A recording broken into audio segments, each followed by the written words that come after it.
नमस्कार जोहार, मैं आकाश कुमार। आप देख रहे हैं 24x7 झारखंड न्यूज। चलिए देखते हैं सुबह से लेकर शाम तक की तमाम बड़ी खबरों। मसीही विश्वासियों ने लातेहार के महुआ टाड़ में निकाली शोभा यात्रा। लातेहार जिला के संत जोसेफ चर्च महुआ टाड़ में सभी विश्वासी ने बिशप थियोडोर के साथ मिलकर ख्रिस्त राजा पर्व मनाया। मिस्सा पूजा के साथ इसकी शुरुआत की गई। मिस्सा के मुख्य अनुष्ठाता डाल्टनगंज के बिशप थियोडोर रहे। बिशप ने लोगों को अपने संदेश में राजा ख्रिस्त की महानता को बताया। उन्होंने कहा कि हम जिस राजा को मानते हैं वह राजा सांसारिक राजाओं से अलग है। हम उस राजा के मार्ग पर चलते हैं जिसने राजा होते हुए भी सबके सेवक बने। बिशप ने 3 बिंदुओं पर अपने विचार व्यक्त किया। झारखंड में महिलाओं का न्याय पाना कठिन, सूचना लेना भी नहीं है आसान। झारखंड में विभिन्न मामलों से जुड़े आयोग आम जन की समस्या के समाधान की अहम कड़ी होते हैं, लेकिन झारखंड में विभिन्न आयोग में कई महत्वपूर्ण पद वर्षों से रिक्त हैं। इससे विभिन्न मामलों के निष्पादन में परेशानी हो रही है। जानकारी के अनुसार राज्य महिला आयोग महिलाओं को न्याय देने में विफल रहा है। इसमें 2.5 साल से पद खाली है। इधर सामान्य रूप से कार्यालयों में सूचना नहीं मिलने से लोगों को सूचना आयोग की शरण भी नहीं मिल रही है। इसमें अहम पद खाली होने से लोगों की याचिका पर सुनवाई नहीं हो रही है। लोकायुक्त का पद भी वर्षों से रिक्त है। यहाँ लोग लोक सेवकों के खिलाफ शिकायत करते थे। वित्त आयोग का हाल भी बेहाल है। इधर राज्य सरकार आयोग में खाली पदों पर नियुक्ति को लेकर उदासीन बनी हुई है। 34 घंटों बाद अपराधियों के चंगुल से सकुशल मुक्त हुए पलामू के अनिल गुप्ता। पलामू जिला अंतर्गत पांडु के मुसीखाप रोड स्थित क्रशर से संचालक अनिल गुप्ता को अपराधियों ने करीब 34 घंटे के बाद शनिवार की देर रात मुक्त कर दिया। अपराधियों ने गढ़वा जिला के भवनाथपुर के परसोडी गांव के मुख्य सड़क पर अनिल गुप्ता को छोड़ दिया था। रात करीब 11 बजे अपहरणकर्ताओं ने अनिल को परसोडी पहुंचाया। मालूम हो कि शुक्रवार की दोपहर करीब 1 बजे अज्ञात अपराधियों ने क्रशर संचालक अनिल गुप्ता का अपहरण कर लिया था। क्रशर प्लांट से ही अपराधी अनिल गुप्ता को कार में जबरन बैठाकर ले गए थे। इस घटना के बाद पुलिस प्रशासन सक्रिय हुई। नए लुक में दिख रहे हैं सरकारी स्कूल के बच्चे, स्कूल का भी कलर होगा चेंज। झारखंड के सरकारी स्कूलों के विद्यार्थी नए लुक में दिख रहे हैं। विद्यार्थियों का ड्रेस कलर बदला है, वहीं सभी स्कूल का रंग भी बदलेगा। बता दें कि कक्षा 1 से 2 में अध्ययनरत विद्यार्थियों को स्कूल की ओर से पोशाक मिलेगा। वहीं कक्षा 3 से 8वीं तक के विद्यार्थियों को पोशाक के लिए उसके बैंक खाते में डीबीटी के माध्यम से पैसा भेजा जाएगा। इसके लिए सभी विद्यार्थियों का बैंक खाता अपडेट होना आवश्यक है। इसकी जवाबदेही शिक्षकों को मिली है। झारखंड के नागपुरी और खोटा कलाकारों ने मोहा सबका मन, वर्षा बनी बेस्ट हीरोइन। रामगढ़ के चितरपुर प्रखंड क्षेत्र स्थित मारंगमंचा में रविवार को झारखंड आइडल 2022 का ग्रैंड फिनाले एवं हॉलीवुड अवार्ड शो कार्यक्रम का आयोजन किया गया। इस मौके पर झारखंड के नागपुरी एवं खोटा के कलाकारों ने गायकी और आकर्षित नृत्य से कार्यक्रम में शामिल सभी लोगों का मन मोह लिया। झारखंड राज्य स्तरीय जूडो चैंपियनशिप में पलामू ने जीता 2 कांस्य पदक। सुमित वर्मन बने पलामू के बेस्ट कोच। राज्य के R.K. आनंद स्टेडियम में आयोजित झारखंड राज्य स्तरीय जूडो प्रतियोगिता में पलामू को 2 ब्रॉन्ज मेडल मिले हैं। इस प्रतियोगिता में पहली बार पलामू के 4 खिलाड़ियों ने भाग लिया। Judo coach sensei Sumit Varman ने बताया कि पहली बार इस तरह के प्रतिस्पर्धा में भाग लेकर पलामू के खिलाड़ियों ने शानदार प्रदर्शन किया है। राज्य स्तरीय प्रतियोगिता में अपने खिलाड़ियों से प्रभावशाली प्रदर्शन कराने में सफल रहे judo coach sensei Sumit Varman को पलामू जिला का बेस्ट कोच का सम्मान से सम्मानित किया गया। डॉक्टर के बिना चल रहा धनबाद रेल मंडल का 12 स्वास्थ्य केंद्र। रेल यात्री कृपया ध्यान दें, यात्रा के दौरान आवश्यक दवाएं साथ रखें। रेल यात्रा के दौरान अगर तबीयत बिगड़ी तो इलाज करने के लिए कोई चिकित्सक नहीं मिलेंगे। धनबाद रेल मंडल का स्वास्थ्य विभाग विभागीय लापरवाही के कारण इन दिनों खुद बीमार है। डॉक्टरों के फर्जी कागजात व कागज पर ऑपरेशन दिखा, आयुष्मान योजना से उठाया करोड़ों का क्लेम। लोहरदगा के संजीवनी अस्पताल के संचालक संजीव कुमार रेड्डी उर्फ संदीप कुमार ने आयुष्मान भारत योजना में फर्जीवाड़ा कर लगभग 8 करोड़ रुपये का गबन किया है। उपायुक्त के आदेश पर गठित उच्च स्तरीय जांच टीम ने अपनी पड़ताल के बाद तैयार रिपोर्ट में उक्त फर्जीवाड़े की पुष्टि की है। साथ ही कई चौंकाने वाले तथ्य भी उजागर किए हैं। टीम ने जाँच रिपोर्ट उपायुक्त को सौंप दी है। रिपोर्ट में बताया गया है कि अस्पताल के संचालक ने स्वास्थ्य विभाग का अनापत्ति प्रमाण पत्र समेत कोई वैध कागजात प्रस्तुत नहीं किया है। वहीं उसके पास ना तो विशेषज्ञ चिकित्सकों की सूची है और ना ही डॉक्टरों का ड्यूटी रोस्टर। संजीव रेड्डी संजीवनी अस्पताल, माँ यशोदा और माँ क्लिनिक के नाम 3 अस्पताल चलाता था। अनियमितता एवं जांच के डर से उसने मां क्लिनिक को बंद कर दिया। जबकि शेष 2 अस्पतालों को जांच टीम ने सील कर दिया है। झारखंड में साइबर अपराधी रजिस्ट्री ऑफिस से निकाल रहे अंगूठे का निशान। साइबर अपराधी हर दिन ठगी का नया नया तरीका अपना रहे हैं। अब जालसाज अंगूठे का क्लोन बनाकर आधार इनबिल्ट पेमेंट सिस्टम से ठगी कर रहे हैं। इस संबंध में साइबर मामलों के अधिकारी ने बताया कि साइबर अपराधी मुख्य रूप से रजिस्ट्री ऑफिस से अंगूठे का निशान लेकर उसका क्लोन बनाकर संबंधित व्यक्ति के बैंक खाते से AIPS के जरिए निकासी कर लेते हैं। इस गिरोह का सिंडिकेट पूरे देश में फैला हुआ है। रांची के एक व्यक्ति के खाते से राजस्थान से पैसे निकाल लिए जा चुके हैं। चूँकि इस प्रकार का साइबर अपराधी अभी तक नहीं पकड़ा गया, इस कारण यह स्पष्ट नहीं हो पाया है कि वह कैसे राशि की निकासी करते हैं। अरगोड़ा व जगन्नाथपुर में भी ऐसी घटनाएं घट चुकी है। रांची के एक व्यक्ति के खाते से 2 लाख से अधिक की राशि निकाल ली गई। AIPS के माध्यम से एक बार में 10,000 रुपये निकाला जा सकता है। कई बार में संबंधित व्यक्ति के 2 लाख से अधिक रुपये निकाले गए। हरमू रोड में 750 करोड़ से बनेगा डबल डेकर फ्लाईओवर।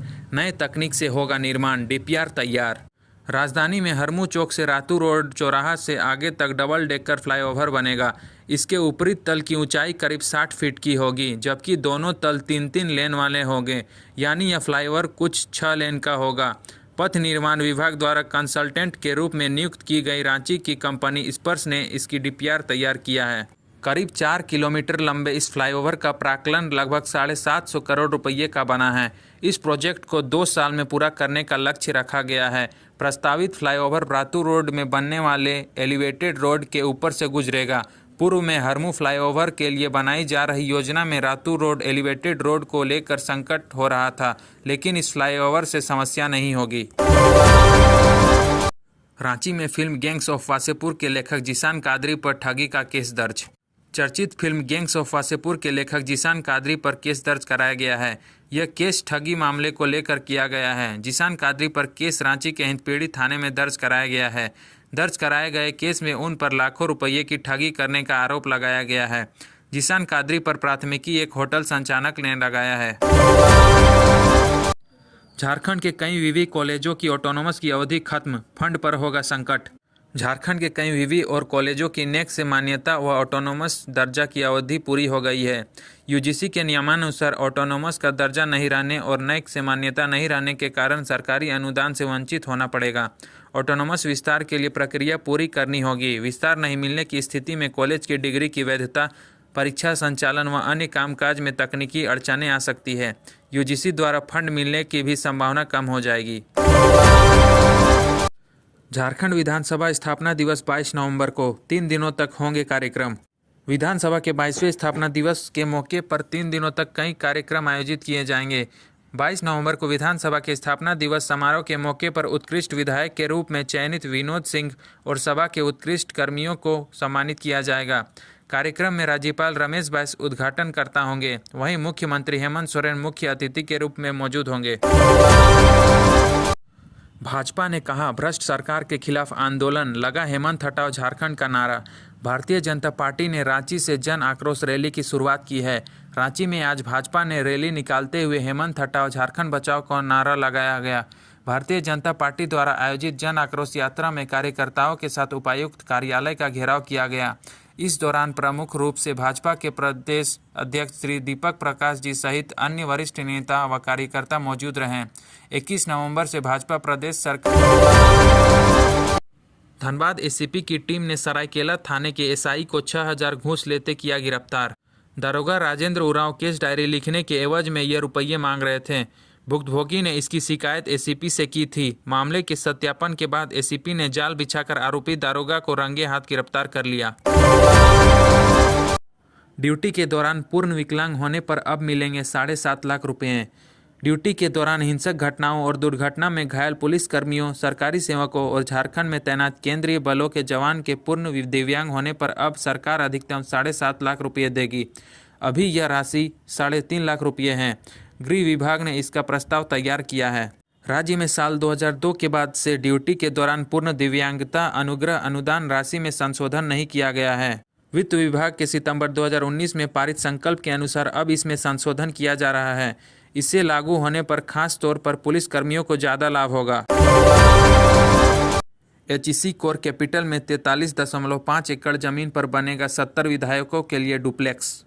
राज्य बनने के 22 वर्षों बाद राज्य के विधायकों के लिए आवास निर्माण की आधारशिला रविवार को रखी गई।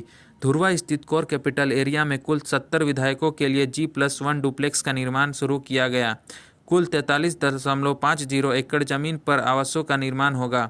आवासीय परिसर में ही club house, shopping centre, health centre, children park और प्रेक्षागृह भी बनाया जाएगा। भवन निर्माण निगम इन बंगलों के निर्माण पर कुल 216.05 करोड़ रुपये खर्च करेगा। 2 साल में सभी डुप्लेक्स बनकर तैयार होंगे। इसका ठेका लेने वाली कंपनी KMV के अधिकारियों ने कहा कि नवंबर 2024 से पहले बंगला बनकर सरकार को हैंडओवर कर दिया जाएगा। रोटरी YSS अस्पताल में नेत्र रोग का होगा मुफ्त इलाज। रेटिना की सर्जरी भी होगी निःशुल्क। रेटिना के जिस इलाज में करीब 50,000 तक खर्च होता है, अब स्टेशन रोड स्थित रोटरी YSS अस्पताल में यह निःशुल्क होगा। आंखों की हर बीमारी का इलाज रोटरी रांची और योगदा सत्संग द्वारा संयुक्त रूप से संचालित आंख अस्पताल में होगा। क्लब द्वारा रेटिना की सर्जरी के लिए लगभग 45 लाख रुपये की मशीन अस्पताल को दान में दी गई है। इसके अलावा यहां रेटिना माइक्रोस्कोप मशीन भी लगाई गई है। रोटरी इंटरनेशनल के निदेशक AP वेंकटेश ने बतौर मुख्य अतिथि अस्पताल का रविवार को उद्घाटन किया। उन्होंने कहा कि रोटरी को अपनी स्वार्थ रहित सेवाओं के लिए पूरी दुनिया में जाना जाता है। क्लब के लाखों सदस्य अपने योगदान से इस सेवा को हमेशा स्थापित करते रहेंगे।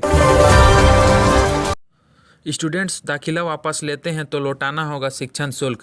UGC ने छात्रों के हित में बड़ा फैसला किया है। UGC ने सभी कॉलेजों और विश्वविद्यालयों को पत्र भेजकर कहा है कि अब उन्हें फीस रिफंड पॉलिसी लागू करनी होगी। UGC ने कहा है कि अगर छात्र 31 अक्टूबर से 31 दिसंबर 2022 के बीच अपना एडमिशन वापस लेता है तो कॉलेज सिर्फ 1,000 काट कर पूरी फीस वापस करेगा। इस नियम का उच्च शिक्षण संस्थानों को हर हाल में पालन करना होगा।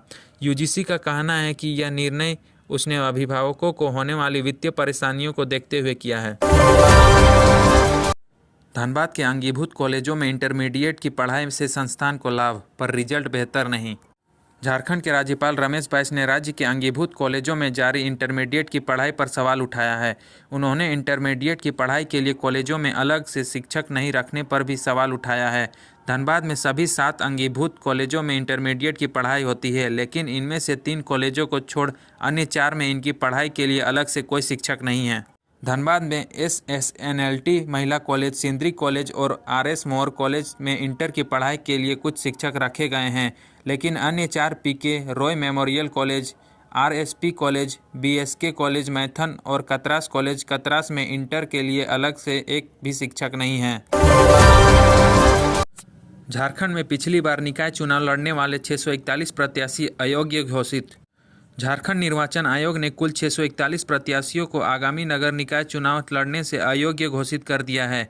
इन प्रत्याशियों ने पिछला चुनाव लड़कर चुनावी खर्चा का हिसाब नहीं दिया है। सबसे ज़्यादा 96 प्रत्याशी गिरिडीह नगर निगम क्षेत्र में चुनाव लड़ने से अयोग्य घोषित किए गए। तो यह थी झारखंड की बड़ी खबरें। झारखंड की हर छोटी से बड़ी खबर देखने के लिए हमारे चैनल 24x7 झारखंड न्यूज़ को सब्सक्राइब करें। धन्यवाद।